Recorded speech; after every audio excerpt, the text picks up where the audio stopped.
दोस्तों, मैंने आपको एक दिन पहले पूछा था कि हमको 9 तारीख को बंद करना चाहिए क्या।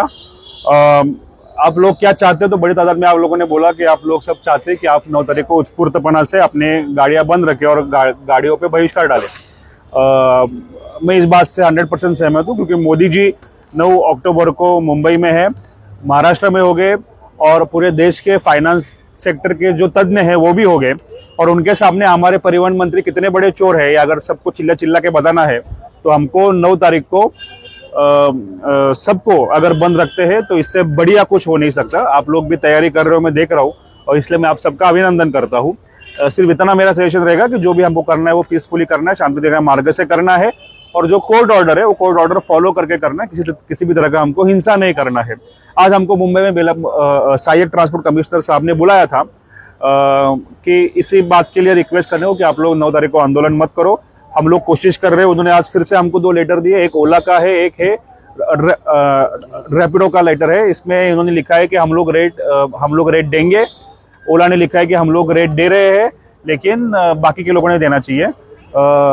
इन्होंने बोला है कि हम लोग रेट तय नहीं करते हैं, रेट पैसेंजर और ड्राइवर तय करते हैं, लेकिन फिर भी हम लोग जो आपने बोला हुआ रेट ऐप पे दिखाएंगे। उबेर ने अब तक इनको आंसर नहीं दिया है।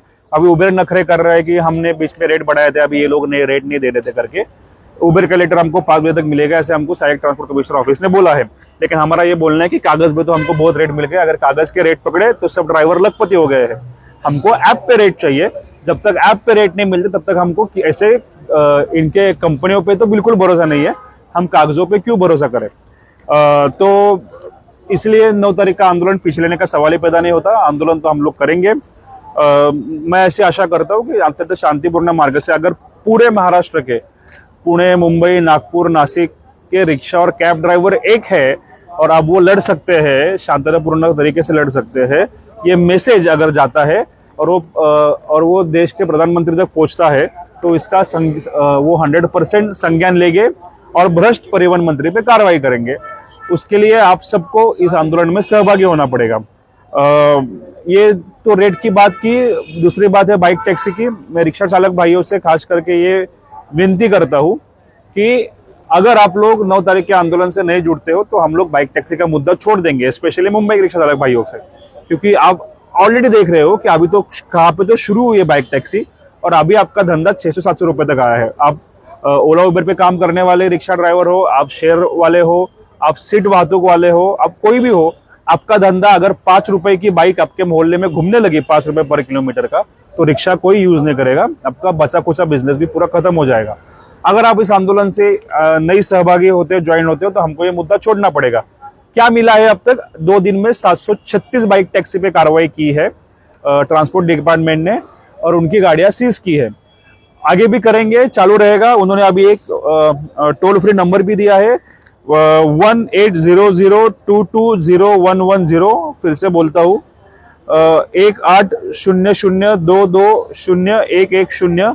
ये नंबर पे आप कभी भी आप बाइक टैक्सी बुक करते हो, bike taxi white number plate का आता है तो उसका फोटो निकालना है, स्क्रीनशॉट निकालना है और इस नंबर पे कंप्लेंट करना है। कंप्लेंट करोगे तो आरटीओ का आदमी वो फोन लेगा और कंसर्न आरटीओ डिपार्टमेंट को उस बाइक टैक्सी के डिटेल्स भेजेगा और वो उसके ऊपर कार्रवाई करेगा। इधर तक आया है ये इसलिए आया है कि हम लोग साथ में खड़े हैं, लेकिन अगर पूरा बाइक टैक्सी बंद करना हो, आपका बिजनेस बचाना हो, तो रिक्शा वालों को इस आंदोलन से जुड़ना पड़ेगा। दूसरा विषय है कि अगर कंपनियां कम रेट में बिजनेस कर रही है तो हमारे साथ सोमवार से आरटीओ का स्क्वाड आएगा और जो गाड़ियां 17 रुपए से कम रेट पे बिजनेस कर रही है उन ड्राइवर के ऊपर फिर से एक्शन होगी। तो मेरा सबसे ये विनती है कि 17 से कम के रेट की ट्रिप उठाओ ही मत, तुम मीटर के रेट से ही चलो, तो आपके ऊपर एक्शन नहीं होगी। तो कोई भी भाई हमारे आंदोलन से पहले या बाद में अगर गाड़ी चलाता है तो वो जो गवर्नमेंट रेट है उससे ही जाए, और जाता है तो खुद आरटीओ का स्क्वाड रास्ते पे उतर के इनके ऊपर कार्रवाई करेगा, कंपनी के ऊपर भी कार्रवाई करेगा। ऐसे उनको लेटर्स दिए हैं, वो मैं आपके साथ शेयर करूंगा। आज हमारे जो महाराष्ट्र के इतिहास के सबसे भ्रष्ट परिवहन मंत्री है, उन्होंने फिर से कुछ ऐसे लोगों के साथ मीटिंग ली। हमको तो मुंह नहीं दिखा सकते, हमसे तो मुंह छुपा के भाग गए। उस दिन हजारों लोग उनकी राह में खड़े थे, लेकिन उनको पालतू कुत्तों का स्मशान भूमि का उद्घाटन ज्यादा इंपॉर्टेंट लगा, क्योंकि चोर की दाढ़ी में तिनका डर लगता है जब चोरी किया है तो मुंह दिखाने को। स्पॉन्सरशिप लिया है रैपिडो से और क्या क्या किया आप सबको पता है। तो भाग गए उस दिन। और आज उन्होंने कुछ ऐसे लोगों से मीटिंग की कि उनको कोई पूछता ही नहीं, आप सबको पता है, और फिर से आश्वासन दिया जो हमको 3 महीने पहले दिया था कि अगले 7 दिन में मैं आपके लिए पॉलिसी लेके आऊंगा और पॉलिसी आएगी तो ऐसे होगा वैसे होगा, जिसके ऊपर पूरा भरोसा उठ गया है। तो दूसरी बात उन्होंने किया, उन्होंने हमको धमकी दिया और एक कि आप लोग अगर हमारे खिलाफ आंदोलन करोगे, हमारी बदनामी करोगे, तो हम लोग आपके ऊपर लीगल एक्शन लेंगे। हम लड़ने वाले आंदोलन करता है, हम लड़ने वाले कार्यकर्ता है, हम चाटने वालों में से नहीं है कि दलाली करे, आके आपके पैरों में गिरे और आपको भगवान माने। जब तक मेरा ड्राइवर भाई को उसका हक का पैसा नहीं मिलता, तब तक हम आखिरी सांस तक आपसे लड़ेंगे। और ये जो आपका चोरी है ये पूरी दुनिया के सामने दिखाएंगे। मैं फिर से मुंह पे बोलता हूँ कि आप भ्रष्ट परिवहन मंत्री हो, क्योंकि आपने रैपिडो से स्पॉन्सरशिप लिया है। आपने एक दिन पहले रैपिडो को पकड़ा, दूसरे दिन स्पॉन्सरशिप लिया, ब्लैकलिस्ट करने की जगह पे आपने उनको प्रोविजनल लाइसेंस दिया। तो आपका भ्रष्टाचार सबके सामने लाना ये हमारा संवैधानिक हक है, और वो आप हमसे छीन नहीं सकते। डर के भागने वालों में से हम लोग नहीं है। आप जितना ही भ्रष्टाचार करोगे वो हम सबके सामने लेके आएंगे। आपके पास एक ही ऑप्शन है कि आप जो भी है वो कायदे से काम करे, हमारे ड्राइवर भाइयों को उनके हक दे, और बाकी के जो दलाल लोगों को अगर आपको लगता है कि आप साथ में लेके बैठोगे तो लोग भूल जाएंगे। तो आज की जनता शानी है, सबके पास ये मोबाइल है, सबके पास सोशल मीडिया माध्यम के सबको सब समझता है। वो पुराने दिन गए, जो आंदोलन करने वाले उनको छोड़ दो, और जो आपके इशारों पे नाचते उनको लेके बड़ी बड़ी बातें करो, सबको सब समझ में आता है। तो ये आंदोलन तब तक चलेगा जब तक हमको हमारा रेट नहीं मिलेगा।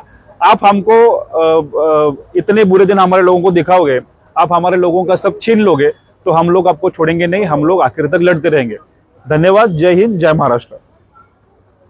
ऐसी वीडियो देखने के लिए मेरे चैनल को सब्सक्राइब कर लो। फिर से मिलूंगा नए अपडेट में, जब तक के लिए बाय बाय।